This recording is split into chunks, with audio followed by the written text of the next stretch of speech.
सभी को नमस्ते, जय हिंद। स्वागत है आपका आई टॉप एकेडमी में।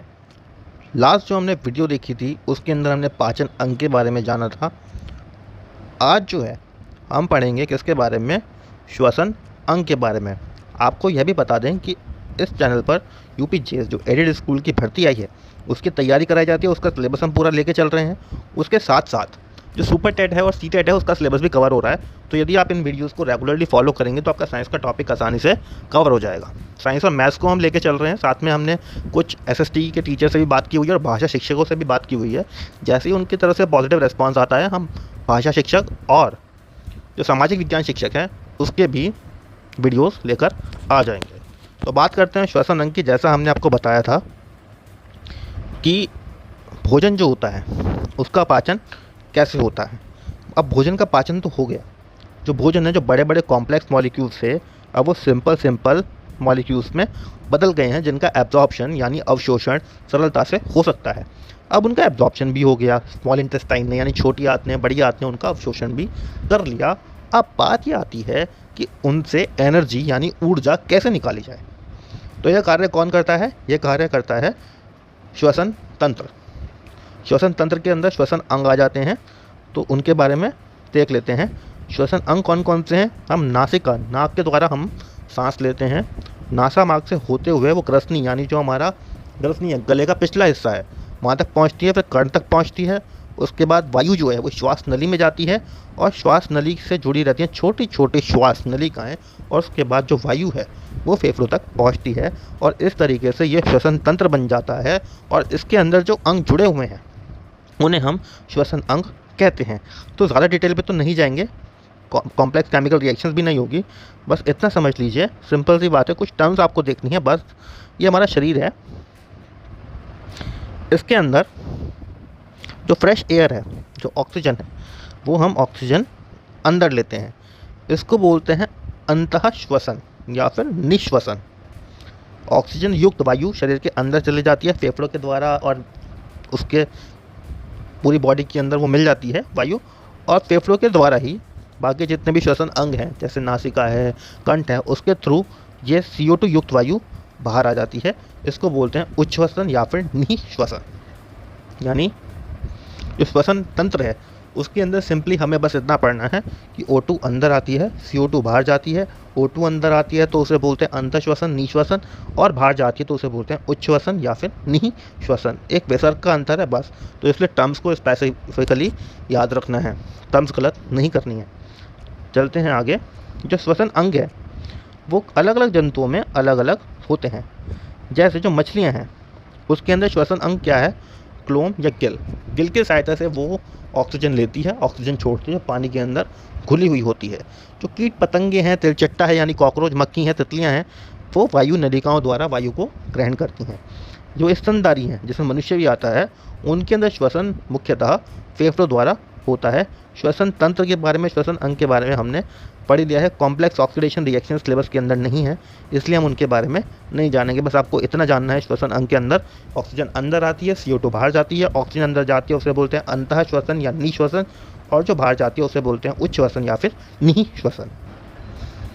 और श्वसन तंत्र के बारे में हमने आपको बता दिया है। भोजन भी आ गया है, श्वसन भी हो गया है। अब जो पूरे शरीर के अंदर ऑक्सीजन देनी है हर एक कोशिका को, और एक हर एक कोशिका से CO2 लेके आनी है, और एक हर एक कोशिका के अंदर जो भोजन से हमें न्यूट्रिएंट्स मिले हैं वो पहुंचाने हैं, और हर एक कोशिका से जो अवशेष पदार्थ हैं, जो अपशिष्ट पदार्थ जो कोशिका ने उत्सर्जित किए हैं, उनको वापस लाना है। ये सारा कार्य करता है रक्त, ब्लड। अब रक्त ऐसा है, लिक्विड है, उसके अंदर सब चीज़ें घुल तो जाती हैं, आदान प्रदान भी हो जाता है, लेकिन जिस प्रकार पानी है वो तालाब के अंदर है तो रखा हुआ है, ज़मीन के नीचे है तो पड़ा हुआ है, उसको हमें अपनी ऊपर टंकी तक पहुंचाना है ताकि वो रनिंग वाटर की फॉर्म में आ जाए। तो उसके लिए हमें पंप की आवश्यकता पड़ती है। लगाते हैं ना हम, सबमर्सिबल पंप लगाते हैं, मोटर लगाते हैं, इंजन लगाते हैं खेतों के अंदर सिंचाई करने के लिए। तो इसी प्रकार हमारे शरीर के अंदर ये जो सब ट्रांसपोर्टेशन का काम होना है, न्यूट्रिएंट्स का ट्रांसपोर्टेशन होना है, ऑक्सीजन का ट्रांसपोर्टेशन होना है, CO2 का ट्रांसपोर्टेशन होना है, अपशिष्ट पदार्थों का ट्रांसपोर्टेशन होना है, होता तो रक्त के द्वारा है। लेकिन पंपिंग कौन करता है इसकी? पंपिंग करता है इसका हृदय। हृदय के बारे में देख लेते हैं। हृदय जो है वो लाल रंग का होता है, मुट्ठी के आकार का होता है, जो बाएं हाथ की मुट्ठी होती है उतना बड़ा हमारा हृदय होता है, और वक्ष भाग में बाएं तरफ के झुकाव लिए उपस्थित रहता है। इसका झुकाव थोड़ा बाएं तरफ होता है, और यह बिना रुके निश्चित लय में धड़कता रहता है। ये तब तक धड़कता है, तब तक जीवन चलता रहता है। यदि धड़कना बंद कर दे तो ब्लड जो होगा उसकी पंपिंग रुक जाएगी, ब्लड की पंपिंग रुक जाएगी, तो कोशिकाओं तक जो ऊर्जा वो बनाते हैं श्वसन के द्वारा फूड से, न्यूट्रिएंट से, वो रुक जाएगी। क्योंकि जब ट्रांसपोर्टेशन रुक जाएगा, अभी लॉकडाउन लगा हुआ है, यदि सभी तरह के जो सामान हैं उनकी आवाजाही रोक दी जाए, ट्रक्स बंद कर दिए जाएँ, ट्रैक्टर बंद कर दिए जाएँ, तो क्या होगा? वो ख़त्म हो जाएंगे एक टाइम पे आके, उनका स्टॉक ख़त्म हो जाएगा। जब ख़त्म हो जाएंगे तो क्या होगा? मरने की नौबत आ जाएगी कि नहीं आ जाएगी? आपको भोजन ना मिले तो क्या होगा? मारकाट मचेगी। वही कोशिकाओं के साथ होता है, यदि ब्लड ट्रांसपोर्टेशन उसका नहीं होगा तो कोशिकाओं को ऊर्जा नहीं मिल पाएगी, न्यूट्रिएंट्स नहीं मिल पाएगी, ऑक्सीजन नहीं मिल पाएंगी, ना ही वो CO2 छोड़ पाएंगे, ना ही वो अपशिष्ट पदार्थ दे पाएंगे किसी को, ब्लड के अंदर डिजॉल्व जो होता है, ना ही हार्मोन्स इधर उधर जा पाएंगे। मतलब कुल मिलाकर जीवन जो है वो हृदय की वजह से चलता है। चलता तो सभी की वजह से है, लेकिन आपने सुना ना, हार्ट अटैक आ गया तुरंत मर गए। पाचन अंग के अंदर गड़बड़ी हो, दवाई से थोड़ा बहुत ठीक कर लेते हैं। लीवर के अंदर कोई गड़बड़ी आ जाए, ट्रांसप्लांट कर लेते हैं। हार्ट के अंदर भी प्रॉब्लम आ जाती है तो ट्रांसप्लांट कर लेते हैं। कुल मिला के जीवन के लिए सभी अंग आवश्यक है, पर हृदय को उसके अंदर ज़्यादा महत्व दिया जाता है, हृदय को और मस्तिष्क को। तो जो हृदय होता है इसके अंदर 4 कक्ष होते हैं, इसके बारे में आपको बताएंगे। इसको हम ऐसे 2 भागों में विभाजित कर लेते हैं। ये जो हमारा लेफ्ट वाला भाग है, बायां वाला भाग, उसके बायां हिस्सा बोल देते हैं, और जो दायां वाला भाग है उसको दायां हिस्सा बोल देते हैं। उसके अंदर जो ऊपर वाले भाग हैं इसको एट्रियम बोलते हैं, या फिर हिंदी में बोल देते हैं अलिंद। और इसी तरीके से नीचे वाला भाग होता है उसको हम बोल देते हैं क्या? निलय। अलिंद और निलय, ऊपर होते हैं अलिंद, नीचे होते हैं निलय। इनसे शिराएं और धमनियाँ जुड़ी रहती हैं, और इसका कार्य होता है रक्त या रुधिर को जीवन भर बिना थके पंप करना। अब ज़रा हृदय की हम कार्रवाई समझ लेते हैं कैसे होती है। तो आपके सामने हमने जो चित्र बनाया हुआ है तो थोड़ा कॉम्प्लेक्स लग रहा होगा, लेकिन जब समझाएंगे तो समझ में आ जाएगा। ये जो शरीर है इसका मतलब है शरीर की विभिन्न कोशिकाओं से, विभिन्न टिश्यूज से, विभिन्न अंगों से। ब्लड जो होता है वो हर टिश्यू तक जाता है, हर कोने कोने तक जाता है। बीच में जो हमने बनाया है, ये जो 4 बक्से देख रहे हैं आप, ये हमने बनाया है हृदय। ऐसा होता नहीं है, होता मुट्ठी के आकार का है, लेकिन उसका जैसे हमने बताया उसको 2 हिस्से बीच में से कर लीजिए। ये वाला बायां हिस्सा हो जाएगा, ये वाला दायां हिस्सा हो जाएगा। तो जो ऊपर का एक चैम्बर बन रहा है, ये वाला कलर चेंज कर देते हैं, रुकिए। ये वाला जो चैम्बर बन रहा है इसको बोलते हैं बायां अलिंद। ये जो बन रहा है इसको बोलते हैं दायां अलिंद। ये जो बन रहा है नीचे की तरफ, ये हो गया बायां निलय, और ये जो है नीचे की तरफ ये हो गया दायां निलय। अब इनका कार्य क्या है वो भी आपको बताते हैं। साथ में फेफड़े जो होते हैं, फेफड़े से भी हृदय कनेक्टेड रहता है। अब इसका कार्य क्या है ये देखिए। जो वेन्स होती हैं, जो नसें हम कहते हैं हमारे हाथों के अंदर हमें नीली नीली दिखाई देती हैं, जो वेन्स होती हैं वो क्या करती हैं? शरीर से जो ऐसा रक्त है जिसके अंदर ऑक्सीजन नहीं है, CO2 है, कोशिकाओं ने ऑक्सीजन का इस्तेमाल कर लिया, उससे उन्होंने श्वसन कर लिया, उससे उन्होंने जो न्यूट्रिएंट्स हैं उनका ऑक्सीडेशन करके एनर्जी निकाल ली। उसके बाद क्या हुआ? CO2 छोड़ेंगे। CO2 छोड़ेंगे तो जो ऑक्सीजन रहित रक्त है वो शरीर से बाहर आएगा। तो देख रहे हैं आप, थोड़ा छोटा कर देते हैं, ये ऐसे बाहर जाएगा वेन्स के द्वारा। और जो हृदय है उसका जो दायां हिस्सा है उसमें भी ऊपर वाला अलिंद, वहाँ तक इसको पहुँचाएगा। वेन्स जो होती हैं उनके अंदर धीरे धीरे मोशन होता रहता है, अपने आप ही कैपिलरी मोशन कह लीजिए या कुछ भी कह लीजिए। वॉल्व्स उनके अंदर लगे होते हैं जिससे अपने आप ही धीरे धीरे, बहुत धीरे धीरे रक्त पहुँचता है हृदय के अंदर। हृदय के अंदर पहुँच जाता है रक्त। अब हृदय का जो दायां अलिंद है, आपने देखा होगा हमारा जो दिल धड़कता है तो दायां अलिंद है वो धड़कन से भिजता है, उसके अंदर दबाव पड़ता है, और उसके बाद सारा जो रक्त है वो कहाँ चला जाता है? सारा रक्त आ जाता है फिर दाएं निलय में, ऊपर से दाएं निलय में आ जाता है। ये कैसा रक्त है? ये ऑक्सीजन रहित अशुद्ध रक्त है जिसके अंदर CO2 मिला हुआ है। उसके बाद क्या होता है? जो नीचे का हिस्सा है दिल का वो धड़कता है, वो कंप्रेस होता है। यहाँ पे वॉल्व्स लगे होते हैं, ट्राइकस्पिड बाइकस्पिड वॉल्व बोलते हैं, मेटल वॉल्व बोलते हैं, पर वो हमारे सिलेबस के अंदर नहीं है इसलिए उनका हम अध्ययन नहीं करेंगे। उसके बाद जो दायां निलय है वहाँ से आप देखिए फेफड़ों तक ये वाला रक्त जाता है। ये वाला रक्त वही रक्त है जो शरीर की विभिन्न कोशिकाओं से आया, जिसके अंदर CO2 मिली हुई है, उसके अंदर ऑक्सीजन बहुत कम है। इसको अशुद्ध रक्त बोलते हैं, डीऑक्सीजनेटेड ब्लड भी बोलते हैं इसको इंग्लिश में। ये फेफड़ों तक पहुँचता है। फेफड़ों तक पहुँचा, फेफड़ों ने श्वसन के द्वारा CO2 को बाहर कर दिया। ठीक है। CO2 को बाहर करने के बाद क्या होता है, ऑक्सीजन लंग्स द्वारा ले ली जाती है। जब ऑक्सीजन लंग्स द्वारा ले ली जाती है तो ऑक्सीजन वाले रक्त को फेफड़ों के द्वारा धीरे धीरे धीरे धीरे कहाँ तक पहुँचाया जाता है, जो हृदय का बायां अलिंद होता है वहाँ तक रक्त को पहुँचा दिया जाता है। ठीक है। उसके बाद ये कंप्रेस होता है। ये कंप्रेस होने के बाद ये जो ब्लड है, ये जो बाएं आलिंद में था वो अब बाएं निलय में आ जाता है। ठीक है, बायां निलय।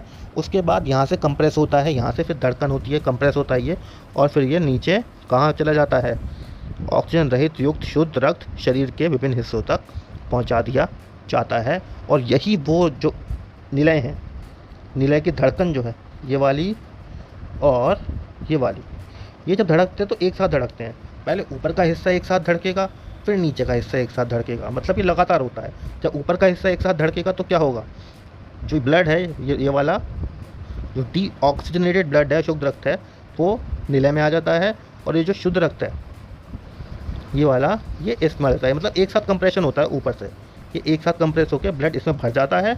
उसके बाद नीचे का एक साथ कंप्रेशन होता है, ये वाला जो रक्त है ये चला जाता है फेफड़ों में, और ये वाला रक्त चला जाता है शरीर में।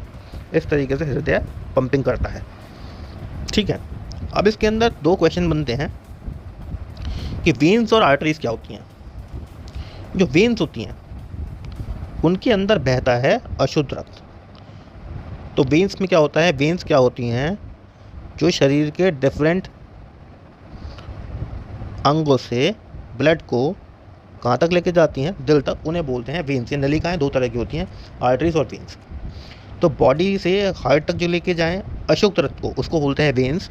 और जो शुद्ध रक्त को लेके जाए कहाँ से, हार्ट से बॉडी की तरफ, उन्हें बोलते हैं हम आर्टरीज। ठीक है। तो ये इनके अंदर अंतर होता है। तो जो नीला खून लेके जाए शरीर से हार्ट की तरफ वो वेन्स, और जो लाल खून लेके जाएं कहाँ से, हार्ट से बॉडी की तरफ, उन्हें बोलते हैं हम आर्टरीज। अब ये नीला और लाल खून क्या है, जब रक्त के अंदर कार्बन डाइऑक्साइड डिजॉल्व रहता है तो उसका रंग थोड़ा गहरा हो जाता है, तो उसको हम, जो वेन्स होती हैं वो नीले रंग की होती हैं, इसलिए हम उसको नीले रंग से प्रदर्शित करते हैं। ऐसा नहीं है कि काटोगे तो वेन्स काटोगे तो नीला खून बहेगा, नहीं, उसको रिप्रेजेंटेशन के लिए हम नीले रंग में ले लेते हैं। और लाल रंग से हम ऑक्सीजनेटेड ब्लड ले लेते हैं। वो थोड़ा चमक जाता है जब ऑक्सीजन ब्लड के अंदर घुल जाती है। ऑक्सीजनेटेड ब्लड जो होता है वो थोड़ा चमकदार होता है, लाल चमकदार होता है, तो इसलिए हम उसको इस तरह से प्रदर्शित करते हैं। साथ में जो हमारी आर्टरीज और वेन्स है उनका रंग भी उसी से निर्धारित रहता है, तो इसलिए हम कहते हैं। अब हमने जैसे बताया, इस डायग्राम में देख लेते हैं, जो वेन्स हैं वो ब्लड को ला रही हैं हृदय की तरफ, तो इसको ऐसे भी पहचान लेते हैं कि जो हृदय की तरफ लाया जाए ब्लड वो वेन्स के द्वारा लाया जाता है, और जो हृदय से दूर ले जाया जाता है वो आर्टरीज के द्वारा ले जाया जाता है। तो वेन्स के अंदर हमें देखने को मिलता है डीऑक्सीजनेटेड ब्लड, आर्टरीज के अंदर हमें देखने को मिलता है ऑक्सीजनेटेड ब्लड। लेकिन दो नलिकाएं ऐसी हैं, ये वाली जो हृदय से लंग्स तक ब्लड को पहुंचा रही है, और जो लंग्स से ब्लड को हृदय तक ला रही है। इसको यहाँ पे अच्छे से समझ लेते हैं। ये फेफड़ा देख लीजिए, आप देखेंगे कि इसके अंदर ये जो दायां निलय है, वेंट्रिकल है, राइट वेंट्रिकल, इससे फेफड़े को पहुंचाई जा रही है, यानी हृदय से रक्त दूर जा रहा है। तो जब हृदय से रक्त दूर जाता है तो उसको आर्टरी बोलते हैं। लेकिन क्योंकि इसके अंदर रक्त जो है वो डीऑक्सीजनेटेड यानी ऑक्सीजन रहित है, इसलिए इसको हम बोलते हैं पल्मोनरी आर्टरी और पल्मोनरी वेन। ये उल्टा काम करती हैं, ये समझ रहे हैं। हालांकि सिलेबस में नहीं है पर फिर भी हमने बता दी है, ये उल्टा काम करती हैं। जो वेन्स होती हैं उसके अंदर डीऑक्सीजनेटेड ब्लड रहता है, लेकिन जो पल्मोनरी वेन है उसके अंदर ऑक्सीजनेटेड ब्लड रहता है। इसी तरीके से जो आर्टरी रहती हैं उसके अंदर ऑक्सीजनेटेड ब्लड रहता है, लेकिन जो पल्मोनरी आर्टरी है उसके अंदर डीऑक्सीजनेटेड ब्लड रहता है। जैसे ये वाली आर्टरी हमने बताया, ये पल्मोनरी आर्टरी है, इसके अंदर नीला रक्त है, हृदय से दूर जा रहा है इसलिए आर्टरी है, लेकिन लाल रक्त नहीं है, ऑक्सीजन वाला नहीं है, CO2 वाला है, इसलिए पल्मोनरी।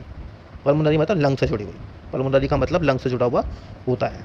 इसी तरीके से ये फेफड़ों से बाएं अलिंद के अंदर जो रक्त आ रहा है वो फेफड़ों से हृदय में आ रहा है, इसलिए इसको वेन बोलेंगे, वी। लेकिन क्योंकि इसके अंदर लाल रक्त आ रहा है ऑक्सीजन वाला, इसलिए इसको पल्मोनरी वेन बोलते हैं, वी। तो आशा करते हैं आपको समझ में आ गया होगा। आगे जो है नेक्स्ट वीडियो के अंदर आगे का भाग कवर करेंगे। धन्यवाद। चलते चलते आपको ये भी बता दें कि हृदय से जुड़े कुछ स्पेशल नोट्स हैं, जैसे जो एक स्वस्थ व्यक्ति है उसका जो हृदय है वो 72 बार 1 मिनट में धड़कता है। साथ में ऐसे बच्चे जिनकी आयु 1 वर्ष से कम है, उनका जो हृदय है, उनका जो दिल है, वो 1 मिनट के अंदर 100 बार धड़कता है, यानी तेज़ धड़कता है थोड़ा। जैसे जैसे आयु बढ़ती जाती है, आयु जैसे जैसे बढ़ती जाएगी, ऐसे ऐसे धड़कन धीमी होने लगती है, उसकी गति धीमी होनी प्रारंभ हो जाती है। साथ में जब तापमान बढ़ा हुआ हो, घटा हुआ हो, क्रोध हो, डर हो, चिंता हो, तो धड़कन बढ़ जाती है हमारी। ठीक है, वो तापमान, क्रोध, डर और चिंता से भी धड़कन पर असर पड़ता है, और जैसे जैसे हमारे बॉडी के अंदर ये बढ़ता जाता है, मान लो हमें गुस्सा आ रहा है, हमारा तापमान बढ़ रहा है, हमें क्रोध हो रहा है, तो फिर उस केस में धड़कन भी बढ़ जाएगी।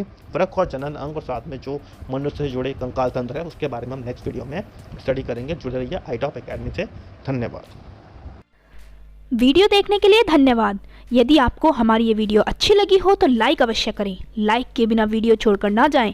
साथ में चैनल को सब्सक्राइब करें। आगे इसी तरह का कंटेंट आपको मिलता रहेगा। यदि आपका कंटेंट को लेकर कोई सुझाव है तो उसके लिए आप कमेंट बॉक्स के अंदर अवश्य लिखें कि आप किस तरह का कंटेंट देखना चाहते हैं और इसके अंदर और क्या चीज़ें आप